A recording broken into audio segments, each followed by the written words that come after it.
भाई, क्योंकि किसके लिए व्यवस्था करें उसी का नहीं पता ना, जिसके लिए करना है। जैसे आपके बच्चे हैं, अगर आपको पता ना चले कि वो क्या खाना चाहते हैं, क्या पहनना चाहते हैं, तो आप उनकी व्यवस्था कैसे करेंगे, आप बताइए मुझे। और जो करेंगी वो उनके लिए दुख पैदा करेगा कि सुख पैदा करेगा। उनके लाइक्स और डिसलाइक्स को जानना जरूरी होगा, तभी उनके लिए कुछ अरेंजमेंट हो पाएगा। यस, हम्म। आप अपने बच्चों को जितना गहरे से जानती होंगी उतना बढ़िया से आप उनकी व्यवस्था कर सकते हैं, पॉसिबल है कि नहीं। हम्म। अगर आप उन्हें ठीक से जानती ही ना हो तो तो मुश्किल कैसे उनकी होगा, व्यवस्था कंफ्यूजन करेंगे। होगा। हाँ, या उन्हें हम्म। किसी अनजान आदमी के पास में छोड़ के चले जाएं, 1 महीने के लिए कहीं आप जा रही हैं, ठीक है, कि भाई 1 महीना इनकी देखभाल कर लेना। अब उन्हें उन्हें कुछ नहीं पता इनके बारे में, कि ये क्या, कैसे बच्चे हैं, किस लेवल के हैं, कैसे व्यवहारित करते हैं, क्या इनके लाइक्स एंड डिसलाइक्स हैं, किस परिस्थिति में कैसे करते हैं। वो आदमी परेशान हो जाएगा, 1 महीने में उसके लिए नरक बन जाएगा, और वो कुछ नहीं कर पाएगा इनके लिए, तो उसकी वजह से इनके जीवन में नरक बन जाएगा, माने दोनों के जीवन में नरक हो जाएगा। बिल्कुल। हम्म। और कमी किस बात की है, जस्ट जस्ट इसी बात की है कि कॉन्शियसनेस को समझा नहीं गया। हम्म।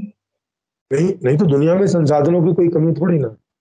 हाँ, जैसे छोटे स्तर पे आपने एग्जाम्पल दिया कि माँ बाप को बच्चों की लाइकिंग्स और डिसलाइकिंग्स के बारे में पता होना चाहिए, तो वो उस हिसाब से उनका अरेंजमेंट करते हैं। तो ये हुआ एक छोटा सा अरेंजमेंट। अब ये पूरे छोटा सा पूरा पूरे सा समष्टि लेवल पे अगर अरेंजमेंट करना है, तो कॉन्शियसनेस को समझना कितना जरूरी समझना है, पड़ेगा। ये अब हाँ, समझ में आ रहा क्योंकि उतने बड़े लेवल पे जो भी कोई राष्ट्र का अध्यक्ष होगा वो सबको पर्सनली तो जान नहीं लेगा कि कौन कैसा है। भाई, माँ बाप तो बच्चों के साथ 24 घंटे रहते हैं, तो उनको समझ में आ जाता है कि अच्छा क्या चाहता है क्या नहीं, एक आइडिया रहता है। लेकिन जब अलग अलग रहते हो, दूर दूर रहते हो, तब पर्सनली आदमी नहीं समझ सकता ना। अब तो उसको ज्ञान में आना चाहिए ये बात।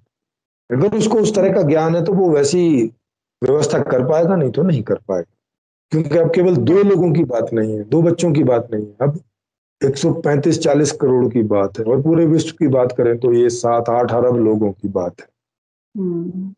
और तो इसके जो लिए कॉन्शियसनेस हिंदुस्तान में वर्क करेगी, वही कॉन्शियसनेस का पैटर्न हर जगह होगा, मतलब वैश्विक स्तर बिल्कुल पे होगा। बिल्कुल बिल्कुल बिल्कुल, मूल तो में एक फॉर्मूला। कॉन्शियसनेस में जरा भी अंतर नहीं है, मूल में। हाँ, तो एक फॉर्मूला जो है will be applicable to all, सबके लिए। Yes yes yes. इसीलिए जो आपने जो व्यवस्था बनाई है वो वैश्विक स्तर की है, तो बस सबके लिए व्यवस्था। आप।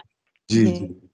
और उसमें हर प्रकार का आदमी, वो चाहे जिस प्रकार का हो, हम्म। चाहे जिस प्रकार का वो सोच ले।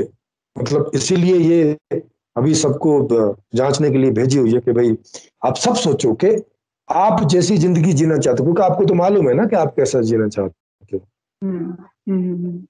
आप देखो इसको, जो भी आप इस व्यवस्था के बारे में सुन रहे हो या पढ़ रहे हो, आप देखो कि आप जैसा जीना चाह रहे हो क्या जी पाओगे इस व्यवस्था में। अगर हम्म। लग रहा है कि जी पाओगे तो इसका मतलब है कि ये सबको एड्रेस कर देगी। बिल्कुल। और यही चेक करना है। और इसी को लोकतंत्र बोलते हैं, कि सब देखें, जो जिस जिस भी स्थिति में है सब देखें कि भाई क्या इसमें हम जैसी जिंदगी जीना चाहते हैं वैसी जी पाएंगे। अगर जी पाएंगे तो बढ़िया है, वो भी बिना किसी कष्टों के, बिना किसी दुख के, बिना किसी सफरिंग के। तो यही तो हम सब चाहते हैं कि जीवन में दुख बिल्कुल ना हो, और जितने भी प्रकार के सुख संभव है वो हमें जब हम चाहें, जहां चाहें, जितना चाहें, जैसे चाहें मिलते रहे। ये जो जानकारी है ये अब तक नहीं थी, तो इस तरह का कॉम्बिनेशन नहीं था कि ये जानकारी हो, प्लस फिर इकोनॉमिक्स के बारे में और पॉलिटिक्स के बारे में और सोशल जो है उसके बारे में, फैमिली जो है, क्योंकि ये सारे बदलने पड़ेंगे। जैसे अभी हैं वैसे नहीं चलेंगे। अभी जैसा सोशल स्ट्रक्चर है वैसा नहीं चलेगा। अभी जैसा फैमिली स्ट्रक्चर है वैसा नहीं चलेगा। अभी जैसा एजुकेशन सिस्टम है वैसा नहीं चलेगा। क्योंकि ये अभी जितना भी ये सब कुछ है वो कॉन्शियसनेस के हिसाब से नहीं है। हम्म। और ये परिणाम से आपको दिख ही रहा है कि अगर ये कॉन्शियसनेस के हिसाब से होता तो सब मजे में होते ना, सबको वैसा परिणाम आ रहा होता। भाई, अगर आपके हिसाब से हम्म। कोई आदमी कह रहा है कि ये व्यवस्था आपके हिसाब से है और आप उसमें परेशान भी हो रहे हैं, तो फिर ये आपके हिसाब से कैसे होगी। हम्म। नहीं हुई ना फिर आपके हिसाब से। तो हम्म। परिणाम से भी सामने है कि अब तक जितनी भी स्टडीज आई हैं कॉन्शियसनेस के बारे में, वो पार्शियली ठीक हो सकती हैं थोड़ा बहुत कहीं कहीं से, मगर अगर उनको ओवरऑल आप देखेंगे तो they are in wrong direction. वो कोई ऐसा खाका नहीं रख पा रही है। मतलब अगर ये अलग अलग आदमी ने भी किया होता कि ठीक है तुमने इतने दर्शन लिखे ये सब लिखा, तो कम से कम चलो तुम्हें दूसरे विषयों का ज्ञान नहीं है तो, लेकिन कम से कम कॉन्शियसनेस के बारे में तो स्पष्टता से लिख देते ना। बाकी ताकि कोई इकोनॉमिस्ट इसको पढ़ के उस तरह का इकोनॉमिक्स बना लेता, कोई पॉलिटिशियन इसको पढ़ के उस तरह का पॉलिटिकल मॉडल बना लेता, ये भी तो संभव था। लेकिन जब शुरुआत ही नहीं हुई है ठीक से, तो क्योंकि हर आदमी इन चीजों को पढ़ता ही है। हर आदमी बचपन से वो जिस भी रिलीजन में पैदा होता है उस रिलीजन के जो दर्शन है वगैरह है वो या तो सुनता रहता है, पढ़ता रहता है, उसको आइडिया रहता है उसका।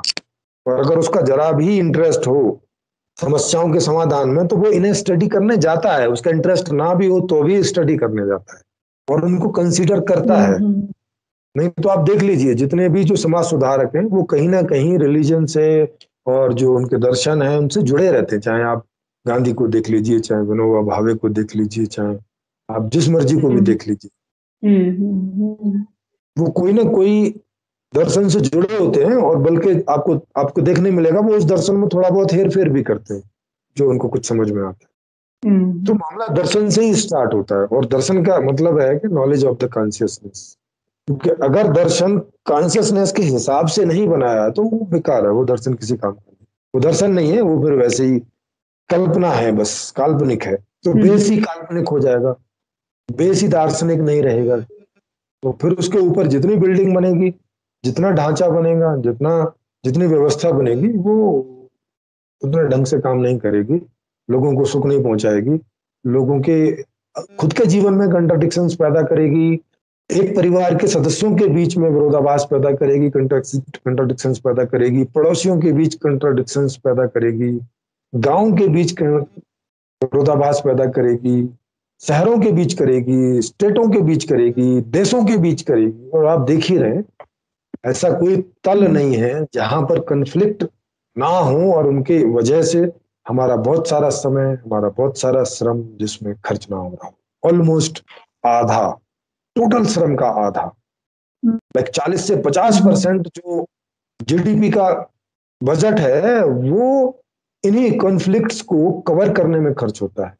आर्मी, पुलिस, सिक्योरिटी या इन सब चीजों की। तो और फिर भी कवर होता नहीं है, फिर भी नहीं कवर होता है, फिर भी भय बने रहते हैं। तो ये बात आपको समझ में आई होगी कि इनका सबका जो रूट कारण है कि इस तरह की व्यवस्थाओं की खोज क्यों नहीं हो पाई, इस तरह की चीजों की खोज क्यों नहीं हो पाई। तो उसके मूल में यही है कि जिसके लिए आप व्यवस्था बना रहे हैं उसको ही नहीं जानेंगे तो फिर व्यवस्था में तो खामियां रहेंगी। वो तो फिर